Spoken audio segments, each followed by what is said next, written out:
हे उपवासाला चालणारं अगदी रताळ्यासारखं दिसणारं फळ आहे, पण रताळं नाहीये. हे कोकणी फळ आहे आणि ह्याला ना कंदर म्हणतात बरं का. तर हे बघा इथं दाखवते तुम्हाला, कसं हे जमिनीमध्ये येतं खाली मातीमध्ये. अगदी सेम वेल सुद्धा ह्याच्या रताळ्यासारखेच असतात, पण पूर्ण वेल जळून गेले होते त्याच्यामुळे मला काही दाखवता नाही आलं. तर ह्याला ना कंदर म्हणतात बघा. तर आज आम्ही इथं काढून घेतलेलं आहे बघा. हे बघा किती मोठ्या मोठ्या साईजमध्ये दिसतंय. हे भरपूर असे निघाले होते.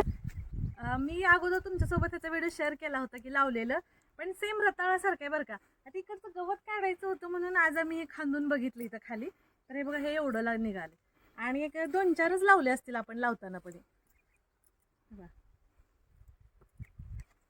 सेम रताळ्यासारखंच लागतंय, पण ह्याच्या वेगवेगळ्या रेसिपी पण बनवतात, भाजी वगैरे सगळं. तुमच्याकडे काही स्पेशल असेल तर मला नक्की कमेंट करून सांगा, किंवा तुम्ही जर बनवलं असेल तर वेगळी काही तुमची पद्धत असेल तर तसंही सांगा, मी नक्कीच बनवेन. कारण आता आम्ही पण पहिल्यांदा लावले हे, त्याच्यामुळे काय अजून आयडिया नाही. आता ह्याला बघू, आता वेगवेगळे मी ट्राय करीनच आणि तुमच्यासोबत शेअर करीन. तर ह्याचा ना डिटेल ब्लॉग आला आपल्या चॅनलवरती, तर तिथं जाऊन नक्की पहा. आणि व्हिडिओ आवडला तर लाईक करा, सबस्क्राईब करा. चला भेटू परत छानशा ब्लॉगमध्ये. बाय.